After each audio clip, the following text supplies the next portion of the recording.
The screen door slammed shut behind you, and before your eyes adjusted to the dark, you could already smell fried whiting in hot oil and a pot of greens seasoned with salt pork. That was a juke joint kitchen. No sign, no menu, and a cook who decided what you were eating before you sat down. Dish number 19 sat in a bowl that most people refused to look at twice, and the one at number 7 required a full day of boiling before anyone could put a fork in it. And number 14 is one that even the regulars whispered about before they ordered. Fast food, health codes, and highway bypasses shut those kitchens down county by county. The food went home, the rooms went dark. Hit subscribe, because this is the history that disappears when nobody writes it down. Here are 25 famous juke joint dishes that vanished after the 1970s. Number 25, fried buffalo fish. In the Mississippi Delta, catfish got all the fame, but buffalo fish was the real prize at a juke joint. Pulled from rivers and oxbow lakes, it was a thick, bony freshwater fish that required patience to eat and skill to fry. The cook scored the flesh in a crosshatch pattern to break up the tiny bones, dredged it in seasoned cornmeal, and dropped it into a skillet of hot oil until the outside turned to a shell. You picked around the bones with your fingers. Nobody used a fork. By the 1980s, commercial catfish farming had flooded the market with boneless filets, and the demand for wild-caught buffalo fish collapsed. The fishermen who supplied the juke joints moved on or retired. The fish is still swimming in those rivers. The people who knew how to fry it are mostly gone. Number 24, Delta hot tamales. These were not Mexican tamales. They were smaller, rolled in cornmeal instead of masa, simmered in a spiced broth, and sold by the dozen out of a pot that stayed on the back burner all night. The filling was seasoned beef or pork ground, fine and packed into corn, shuck wrappers, barely thicker than a cigar. In Greenville, Clarksdale, and every crossroads town between them, hot tamales were juke joint currency. You ate them standing up, unwrapping each one and biting it in half.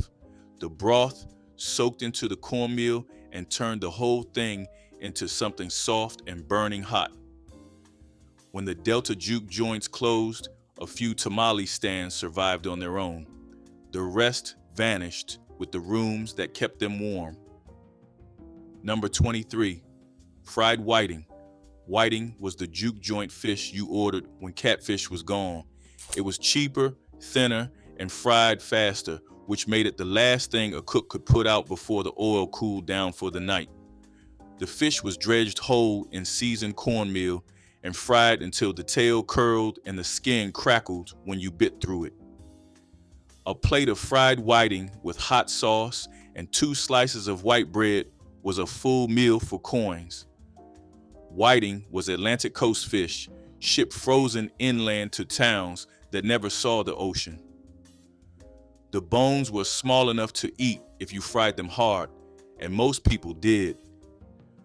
When frozen fish sticks and breaded fast food fillets took over the market, whole fried whiting became a regional memory that younger cooks never bothered to learn. Number 22, pickled eggs. The jar sat next to the register, just like the pig feet, except it lasted longer because nobody bought them as fast. Whole hard-boiled eggs floated in a vinegar brine tinted red with beet juice or cayenne, depending on the cook.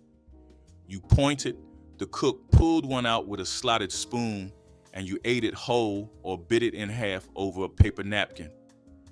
Pickled eggs were bar food in white roadhouses and juke joint food in black ones, and both versions disappeared for the same reason. Health codes killed the countertop jar. The eggs moved to sealed plastic packages on gas station shelves, floating in a liquid that tasted nothing like what came out of that glass jar sitting on the counter in the heat. Number 21, smoked sausage links with saltine crackers. The sausage was cut into thick coins on a wooden board behind the counter and fanned out on a plate next to a sleeve of crackers. No mustard, no bread. You stacked a piece of sausage on a cracker and ate it in one bite. The smoke flavor did all the work. In rural towns across Alabama and Mississippi, a local smokehouse supplied the links, and every cook had a favorite maker whose sausage she refused to substitute. When those small smokehouses closed or sold to larger processors, the flavor changed overnight. The national brands that replaced them tasted like salt and liquid smoke poured from a bottle. Same shape, same color, nothing behind it. The crackers stayed the same. The sausage never did. Number 20, fried pork chop sandwich. A bone-in pork chop, pounded flat with the back of a heavy knife, seasoned with salt and black pepper, dredged in flour, and fried in a cast iron skillet until the edges browned dark. It went between two slices of white bread with the bone still in. You ate around it. A fried pork chop sandwich was heavier than anything else on the counter, and it was the meal that working men ordered when they had been on their feet since sunrise. The chop was cheap because the cut was thin, and the bread stretched it into something that filled you up for hours. When boneless pork loin replaced bone and chops at most butcher counters, the sandwich lost its architecture. No bone to hold it together, no bone to gnaw when the bread was gone. Number 19, stewed chicken feet. This is the dish that separated the regulars from the people who had just wandered in. Chicken feet were cleaned, scaled in boiling water to remove the outer skin, and simmered for hours in a gravy made with onions, garlic, celery, and enough black pepper to make your nose run. The feet themselves were almost entirely skin, cartilage, and tendon, with no real meat on them at all. The appeal was the texture. After hours of stewing, the cartilage softened into something between gelatin and fat, and sucking the bones clean was the only way to eat them. Nobody pretended it was elegant. A bowl of stewed chicken feet at a Juke joint was a test of where you came from. If you knew how to eat them, you belonged.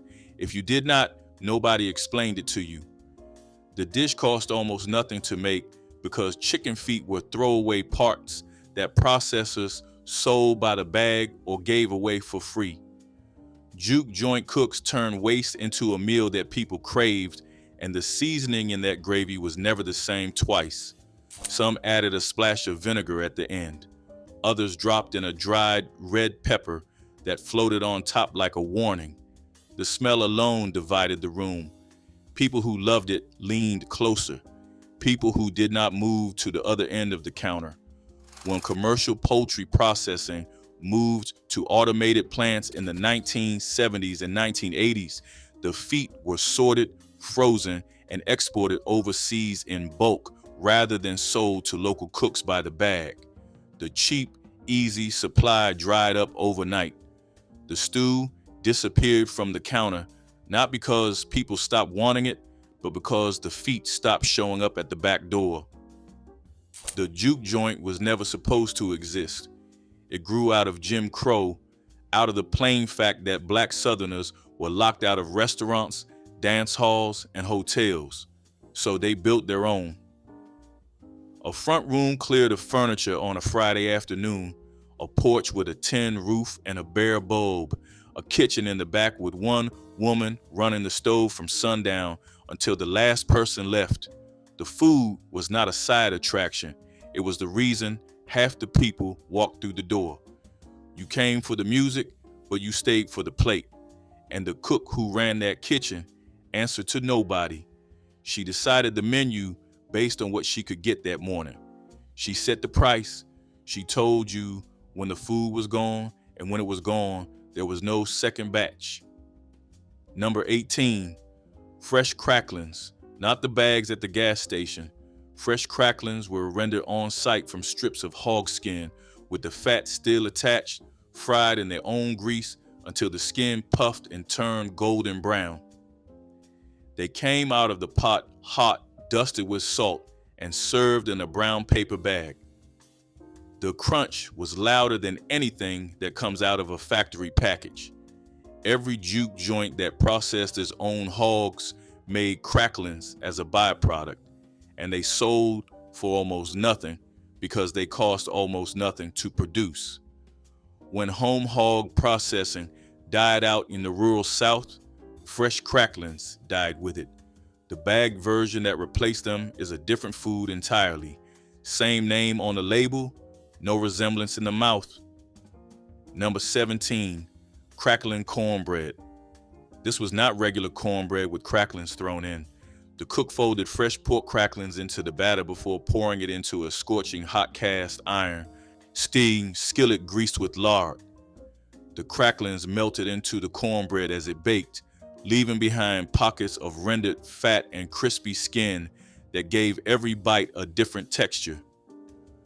A wedge of crackling cornbread was a meal on its own, heavier and richer than any plain cornbread could be. It depended entirely on having fresh cracklings, which meant it only appeared on days when the cook had rendered her own hog fat. When that stopped, the cornbread went plain. No pockets of crunch, no streaks of rendered fat, no reason to eat a second piece. A whole layer of flavor walked out the door, and the plain version that replaced it has no idea what it is missing. Number 16, fried hand pies. A circle of dough rolled thin, filled with sweetened peach preserves or sweet potato, folded in half, crimped shut with a fork, and fried in the same oil as the fish. The outside turned golden and flaky. The inside was molten. You burned your mouth on the first bite every single time, and nobody waited for it to cool. Fried hand pies were the juke joint dessert you could carry in one hand while the other held a drink. When the juke joints closed, commercial bakeries tried to replicate them, but the factory version used apple filling from a can and a dough that tasted like cardboard. The original filling came from a mason jar of preserves put up the summer before. That jar was the recipe, and nobody sold it in a store. Number 15, boiled peanuts. A cast iron pot of raw peanuts in the shell, covered with salted water and simmered for hours until the shells softened and the peanuts inside turned into something closer to a bean than a nut.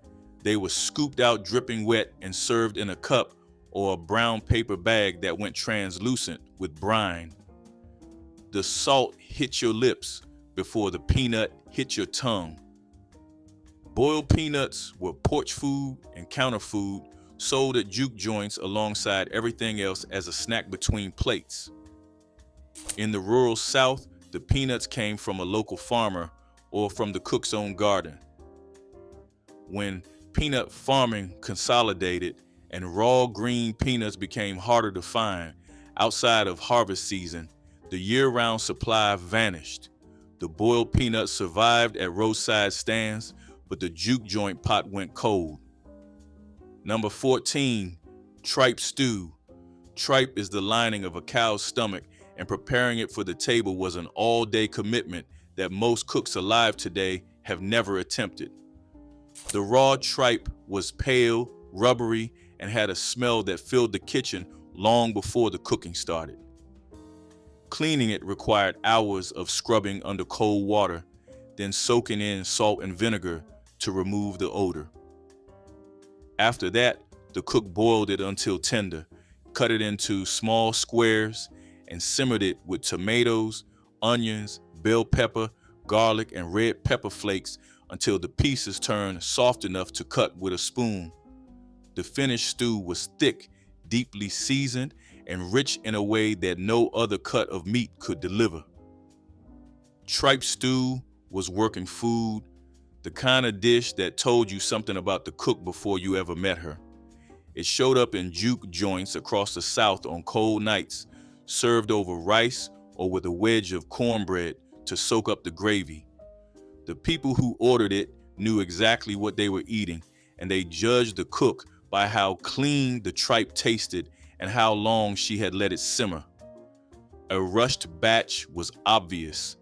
The texture gave it away. When supermarkets replaced local butchers and organ meats moved to the bottom shelf or disappeared from the case entirely, the supply chain for fresh tripe collapsed in small towns.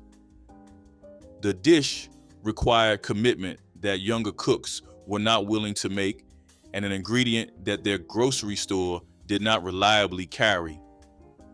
Tripe stew became a dish that older people remembered clearly and could describe in detail, but could not find anywhere, not at a restaurant, not at a family reunion, not even in their own kitchen, because nobody was willing to stand at the sink for 3 hours, scrubbing the raw material before the cooking even started.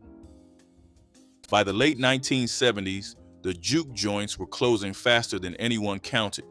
Desegregation opened restaurants, motels, and clubs that had been locked to black patrons for generations. That was progress, and nobody wanted it reversed, but it meant the Juke joint lost its monopoly on a Saturday night. At the same time, new highways bypassed the rural crossroads where those rooms sat. Health departments started enforcing commercial kitchen codes on buildings that had never been designed for inspection, and the Great Migration had already pulled young people out of the countryside. What remained were the older owners, the ones who had started cooking in the 1940s and 1950s, running kitchens their children did not want to inherit. When those cooks retired or died, the food left with them. Not because the hunger was gone, because nobody was standing at that stove anymore. Number 13, fried okra. Fresh okra sliced into rounds, tossed in cornmeal with salt and cayenne, and fried in shallow oil until each piece turned into a golden nugget with a crunch you could hear across the room. The inside stayed green and slightly sticky, which is the part that divided people. If you grew up eating okra, the slime was not a flaw. It was the sign that the okra was fresh and the cook had not overworked it. In a Juke joint kitchen, fried okra was a side dish and a snack at the same time. A paper plate piled with it cost almost nothing. When frozen pre-breaded okra replaced fresh in most kitchens, the taste changed completely. The coating was thicker, the inside was mushy, and the crunch lasted about 2 seconds. Number 12, thick-cut fried bologna. The bologna came in a whole roll, not pre-sliced, and the cook cut it by hand into rounds as thick as a finger.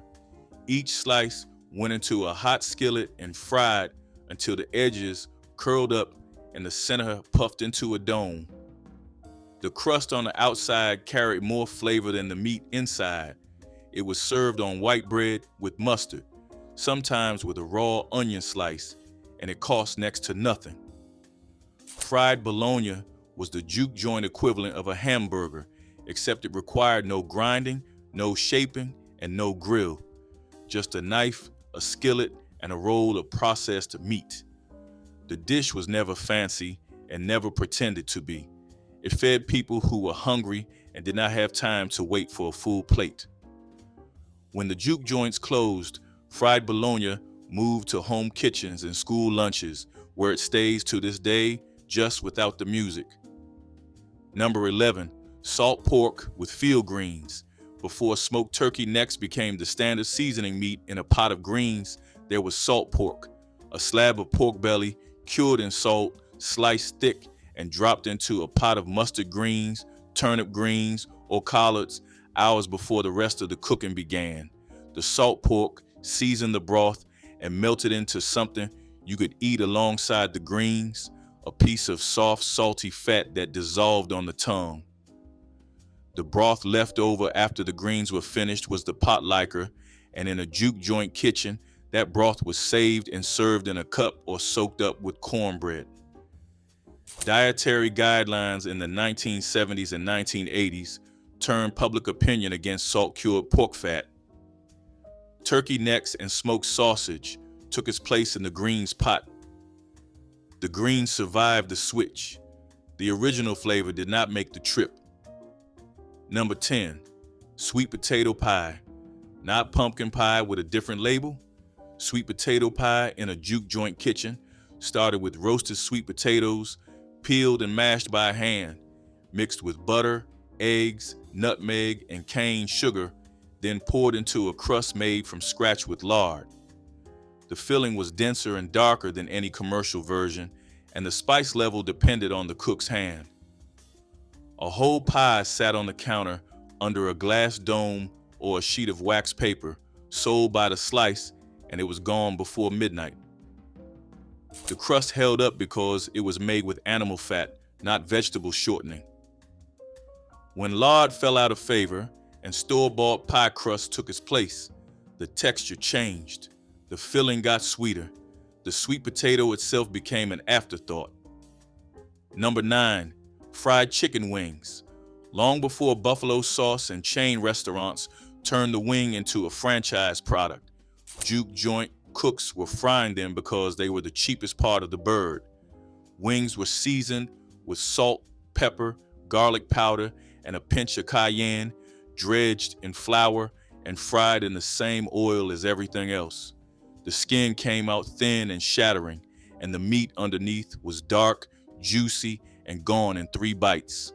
A plate of wings with white bread and hot sauce was pocket change food. Nobody called them an appetizer. They were the meal. When fried chicken wings became a national bar food in the 1980s and 1990s, the price climbed. The same part of the bird that once fed a crowd for almost nothing became a premium item on a menu with a sports theme. Number 8, pepper vinegar. Every Juke joint counter had a bottle, usually a recycled hot sauce bottle or a mason jar with a metal lid punched full of holes. Inside were small hot peppers, bird's eye or Tabasco, packed tight and covered with white vinegar. The peppers steeped for weeks, turning the vinegar into a thin, fiery liquid that you shook over greens, fish, beans, or anything else that needed heat. The flavor was sharper and cleaner than any bottled hot sauce. Making pepper vinegar required nothing but peppers from the yard and vinegar from the store. When the cook's garden was paved over or abandoned, the peppers stopped coming. Commercial hot sauce replaced the homemade bottle, and a flavor that had been specific to one kitchen became identical everywhere. What made Juke joint food different from restaurant food was not the recipe, it was the economy.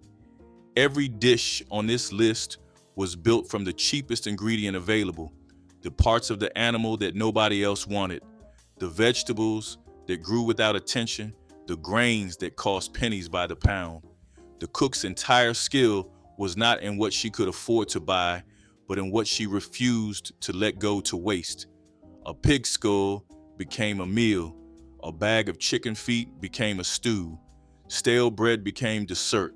That economy was not poverty. It was intelligence applied to scarcity, passed from one woman to the next without a single page of instructions. When the ingredients became expensive or unavailable, the recipes did not adapt, they simply stopped. Number 7, cow foot stew.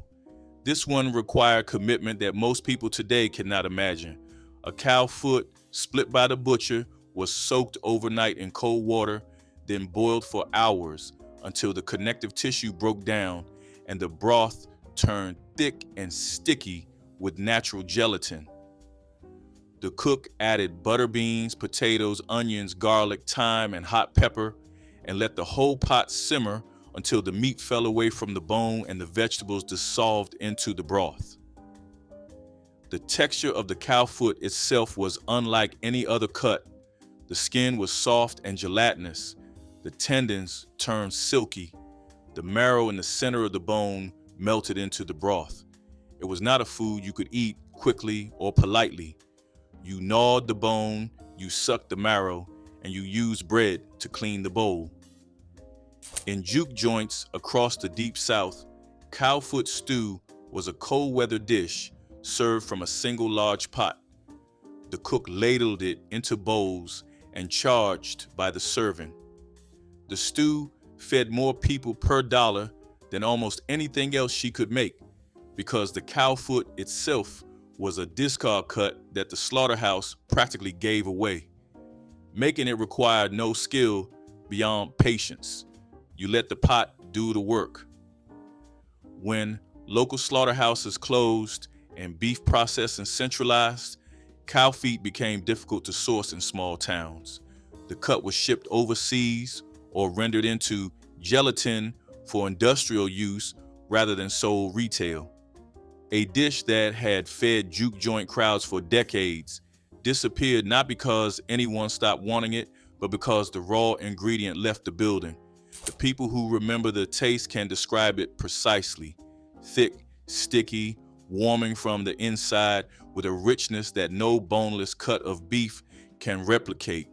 They remember the bowl, they remember the bread, they remember the cook who stood over that pot all day and charged less than $1 for something that took 12 hours to make.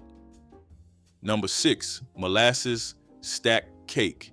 Thin layers of spice cake stacked with cooked dried apple, filling between each layer, pressed together and left to sit for a day or more until the moisture from the apples softened the cake into something dense and dark.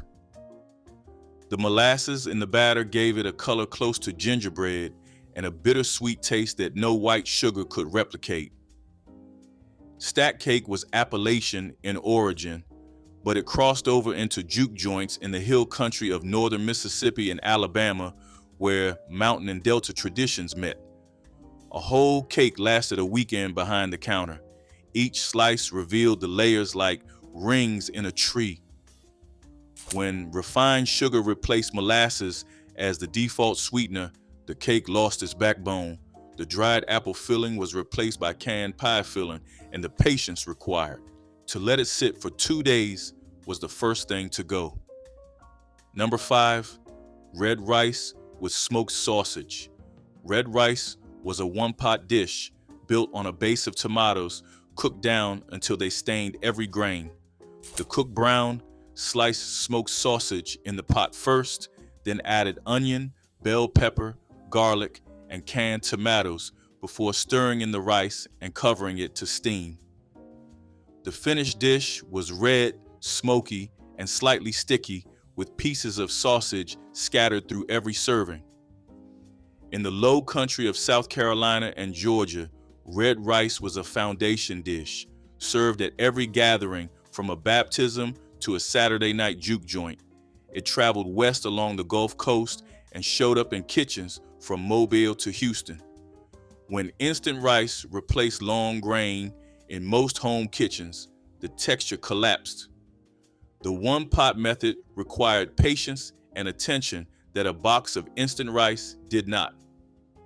Number 4, cane syrup over hot cornbread. In the sugarcane country of Louisiana and South Mississippi, cane syrup was as common as butter. The cook baked a skillet of cornbread, split it into wedges while it was still steaming, and set a jar of dark amber cane syrup on the counter beside it. You poured the syrup yourself, as much as you wanted, and it pooled in the cracks of the bread and soaked straight through until the bottom turned glossy and sweet. Cane syrup was not maple syrup and not corn syrup. It was thicker with a deep, almost smoky sweetness that tasted like burnt sugar and wet earth. Small cane mills pressed it locally every fall, and every kitchen within driving distance had a jar. When the small mills shut down and corn syrup took over the market, cane syrup became a specialty item sold in gift shops instead of a staple poured on the table. Number 3, fried corn cakes. Leftover cooked corn, scraped off the cob or scooped from the pot, mixed with a handful of cornmeal, an egg, salt, and a little onion, then dropped by the spoonful into a hot skillet of grease. They fried into flat golden discs with a crispy edge and a soft, sweet center that tasted like summer. Corn cakes were a byproduct of the season. When fresh corn was cheap and plentiful, every cook had a surplus, and frying it into cakes was the fastest way to use it before it turned. In a juke joint, corn cakes were a side or a snack. piled on a plate next to the fish. When frozen corn replaced fresh in most kitchens, the flavor flattened. The natural sugar in fresh corn, the part that made the cake sweet without adding anything, was gone within hours of picking. Frozen corn never had it to begin with. Number 2, whole fried mullet. Along the Gulf Coast from the Florida Panhandle to Louisiana, mullet was the fish that fed the Juke joint when everything else was too expensive. It was a bottom-feeding saltwater fish with a strong, oily flavor that divided people hard. The cook gutted it, scaled it, scored the sides, rolled it in cornmeal with cayenne and salt, and fried it whole in deep oil until the skin blistered and the fins turned to glass. You ate it off the bone, starting at the tail, and the rich oil in the flesh meant the meat never dried out, no matter how long it sat. Mullet was free or nearly free for anyone with a cast net and access to the shore. When commercial fishing regulations tightened and coastal development pushed small fishermen off the water, the supply of fresh whole mullet shrank to a fraction of what it had been. The fish is still in the Gulf. The cast nets are in the garage. Number 1, the Sunday morning reheated plate.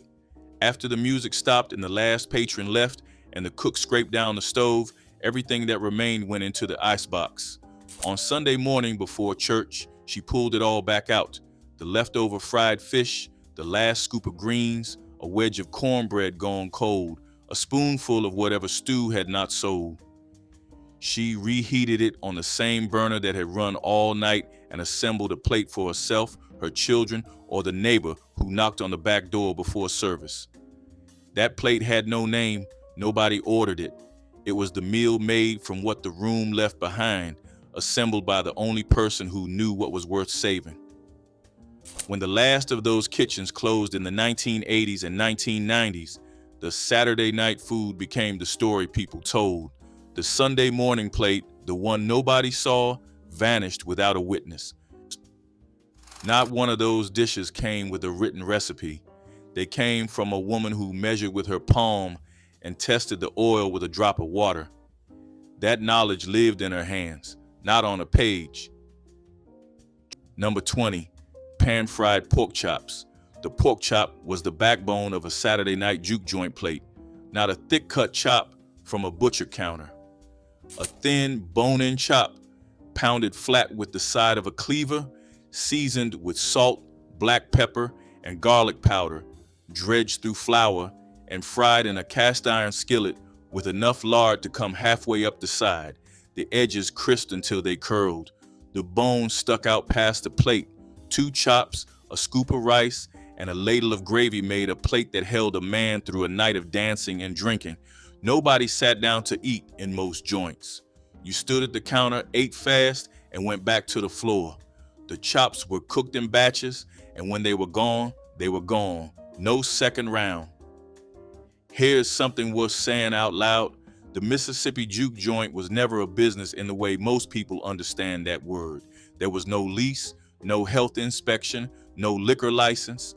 A woman with a shotgun house and a strong arm opened her front room on a Friday night, moved the furniture against the wall, and started cooking. The music came because the food came first. Robert Johnson did not play juke joints because they had stages. He played them because someone was frying fish in the back and people gathered where the food was. The building was secondary. The cook was primary. Every dish on this list exists because a woman decided her kitchen was big enough to feed a crowd, and nobody from any government office ever told her she could or could not do it. That was the economy of the Delta, invisible, untaxed, and alive every Saturday night. Smothered pork chops were Sunday dinner brought to Saturday night at juke joints across the rural South. Bone-in chops were seasoned with salt, pepper, and garlic powder, then dredged in flour and fried until golden. The chops were then covered in rich onion gravy made from pan drippings and sliced onions cooked until sweet. Simmered low until the meat turned fork tender, this dish, delivered comfort that transcended the smoky juke joint atmosphere. The gravy clung to every bite, demanding rice or bread for sopping. For customers missing their mother's or grandmother's cooking, smothered pork chops transported them back to family tables and Sunday afternoons where love was measured in how long the gravy simmered. Number 16, neck bones and spaghetti. This combination confused people who did not grow up with it. Pork neck bones, browned in a skillet, and then braised in tomato sauce for 3 or 4 hours until the meat pulled away from the bone with no effort. The spaghetti cooked separately and went on the plate underneath. The sauce from the neck bones served as the topping. There was no parmesan, no basil, no garlic bread on the side. This was not Italian food. This was Delta food that borrowed the noodle and made it something else entirely. The dish showed up in juke joints because it stretched. A few pounds of neck bones, the cheapest cut at any market, could sauce enough spaghetti to feed 30 people. The bones themselves were the prize. You gnawed them clean and stacked them on the side of the plate like a small wall. Hot sausage sandwiches were the lifeblood of juke joint menus across the Delta and Deep South. Thick links of spicy pork sausage were grilled until the casing snapped and the fat rendered into crispy edges that sizzled on flat-top griddles. The sausages were split and pressed between slices of soft white bread, dressed with yellow mustard and sometimes pickles or onions. The heat from cayenne and black pepper cut through the richness of the pork, leaving mouths burning and customers reaching for cold drinks. These sandwiches cost pennies to make, but delivered bold flavor that matched the intensity of the blues playing on the jukebox. Workers coming off shifts could afford them on wages that barely stretched. The simplicity was the point, letting the spice and smoke speak for themselves. Number 17, sweet potato, cobbler. Not sweet potato pie, cobbler. The difference mattered. A pie required a proper crust rolled out on a clean surface with a rolling pin and patience. A cobbler just needed batter poured over the top and shoved into the oven. In a juke joint kitchen that was already frying pork chops and boiling greens, cobbler was the dessert that took care of itself. The sweet potatoes were peeled, sliced, layered in a pan with brown sugar, cinnamon, nutmeg, and a few pats of butter. The batter went over the top thick and simple, just flour, sugar, milk, and a little vanilla. It baked until the edges bubbled up golden and the center stayed soft enough to need a spoon. A slice cost $0.25. Nobody turned it down. Pig ear sandwiches showed up on juke joint menus as crispy, chewy proof that every part of the hog had value. The ears were cleaned, simmered until tender, then sliced and fried until the edges turned golden and crispy. The texture was unlike anything else, combining soft cartilage with chewy skin that required committed chewing. Sandwiched between white bread with hot sauce and pickles, pig ears delivered porky flavor in a form that announced you knew real soul food. These sandwiches cost almost nothing, since ears were practically given away at butcher shops. For customers who grew up eating every part of the hog, pig ear sandwiches were comfort food and proof you understood the traditions that made juke joint food special. Red beans and rice anchored Monday menus at juke joints following New Orleans traditions that spread across the South.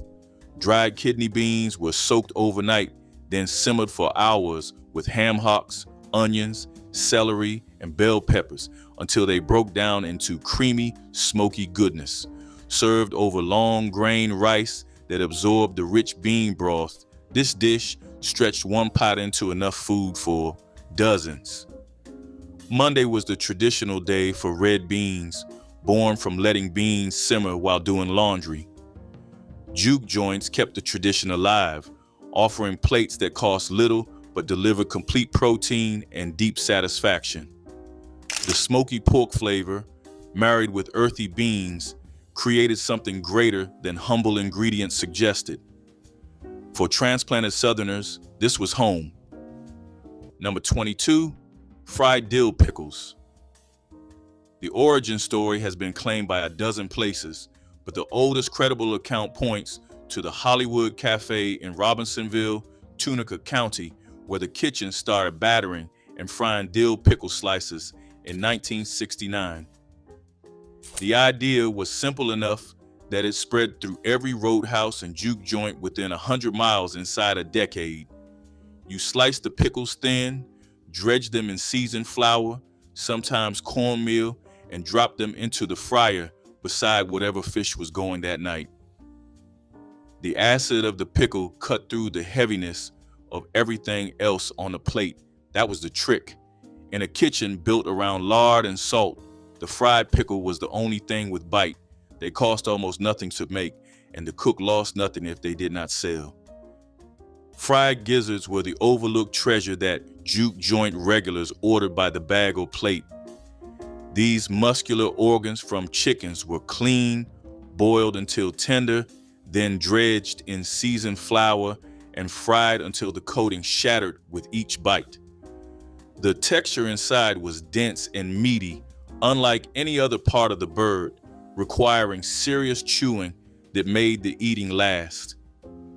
Served in paper-lined baskets with hot sauce for dipping, gizzards cost almost nothing since they were considered offal that most Americans ignored. But African-American cooks knew gizzards delivered more flavor per penny than almost any other protein. Regulars would order them by the basket, picking at pieces while playing cards or watching others dance. This was soul food at its most practical. Number 21, white beans and rice. Great northern beans or navy beans simmered with a piece of salt pork until they turned creamy and started to fall apart. The rice was cooked separately, always long grain, and it went on the plate first. The beans went on top. A good juke joint cook made the beans thick enough that they did not run off the rice. Thin beans meant the cook was stretching. Thick beans meant she was generous. In the hill country joints around Holly Springs, the plate came with a raw onion sliced in rings on the side. You ate the onion with the beans, and nobody said a word about your breath. There was nowhere to go but home. Pickled pig's feet sat in gallon jars on counters where smoke hung heavy and laughter echoed off wooden walls. These gelatinous, vinegar-soaked pieces of pork were pulled from brine with tongs and served on wax paper with saltine crackers. The meat was tender from hours of simmering before pickling, falling easily from small bones that required patience to navigate. The vinegar brine cut through the richness of the fat, creating flavor that was sour, salty, and deeply porky all at once. Pig's feet cost almost nothing since butchers considered them throwaway cuts. For African Americans who transformed every part of the hog into something delicious, pickled feet represented both economy and culinary tradition passed down through generations of resourceful cooks who wasted nothing. Number 18, catfish stew. Not fried, not blackened, stewed. In the joints closer to the river, where the catch came in fresh every morning, a cook would take the catfish that were too small to fillet and drop them whole into a pot with tomatoes, onions, potatoes, and a heavy hand of cayenne. The stew cooked low for hours until the fish fell apart and the bones softened enough to swallow. You ate it with a spoon, straight from a bowl, with cornbread balanced on the rim. This was the food that came before the fried catfish plate became the standard. Before restaurants figured out how to charge $12 for a fillet, the stew was what a juke joint cook made when she had more fish than flour. It was cheaper, it went further, and it warmed you on a January night when the walls had no insulation. neck bones and rice-filled plates at juke joints where the music played late and budgets ran thin. These bony cuts from pigs were simmered for hours in seasoned water until the meat fell away and the collagen melted into silky gravy, served over mounds of white rice that soaked up every drop of rich porky broth. This dish stretched to feed crowds on budgets that left nothing for waste. The bones held pockets of succulent meat that required gnawing and sucking to fully enjoy. Juke joint cooks started these pots early, letting them bubble while preparing for evening crowds. Neck bones cost almost nothing at the butcher because most customers didn't want them. But black cooks knew time and patience could transform cheap ingredients into something extraordinary. Number 14, smothered oxtails. The oxtail was the cut that defined a juke joint kitchen. Thick discs of bone surrounded by rich, collagen-heavy meat that required nothing but time and patience to become extraordinary. The cook seasoned them with salt, pepper, garlic powder, and onion powder, browned them hard in a cast iron skillet until the outside was nearly black, then transferred them to a heavy pot with sliced onions, a little flour stirred into the fat, and enough water or stock to come halfway up the sides. The lid went on, the heat went to its lowest setting, and the pot sat there for 4 or 5 hours until the meat fell from the bone and the gravy thickened into something closer to a sauce than a broth. Served over rice, the oxtails came to the plate in a pile, bones and all. You ate them with your hands. You picked up each disc, pulled the meat with your teeth, and sucked the marrow from the center of the bone. The gravy soaked into the rice and turned it brown. Nobody needed to tell you when a plate of oxtails was good. The bone told you. If the meat slid off clean, the cook had earned her money. If you had to work for it, the pot had not sat long enough. A plate of smothered oxtails at a Delta juke joint in the 1970s cost maybe $2. Today, oxtails retail for $8 to $12 a pound at a grocery store when you can find them at all. That price shift tells the whole story of what happened to black food in America. The cuts that were considered waste when black cooks were the primary buyers became expensive once chefs in New York and Los Angeles discovered them. The woman who perfected the dish in a shotgun house outside Indianola never saw the price go up.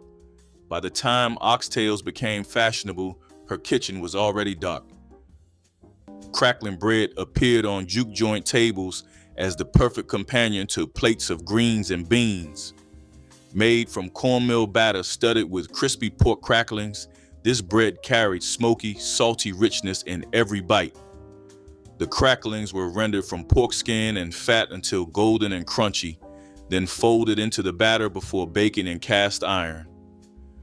The result was bread with pockets of porky crunch that complemented the earthy sweetness of stone-ground cornmeal. Sold by the slice or square, crackling bread was cheap to make but rich enough to satisfy hunger on its own. The cracklings came from the same hogs that provided every other cut, ensuring nothing was wasted. This bread carried memories of country kitchens and family gatherings. Number 15, meatloaf plate. Juke joint meatloaf was not the tidy loaf from a suburban kitchen. It was ground beef, seasoned with onion, bell pepper, salt, and enough black pepper to make you cough if you stood too close while it baked. The glaze was ketchup mixed with a spoonful of brown sugar, painted on top during the last 20 minutes. It came out of the oven dark and cracked on top, sliced thick and served with white bread and whatever vegetable was in the pot that day. You did not need a knife. You broke it apart with a fork, pressed it onto the bread, and ate it like a sandwich. Nobody ever called it elegant. Nobody needed to.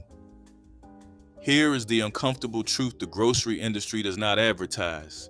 Every dish in a juke joint kitchen was built from what the regular economy threw away. neck bones, oxtails, organ meats, bottom shelf cuts that a white-owned grocery store put on the back rack because nobody with a choice would buy them. The Juke joint cook did not choose those cuts out of creativity. She chose them because they were what she could afford, and then she made them taste better than anything on the front rack. That is not an exaggeration. It is the central fact of Southern Black cooking.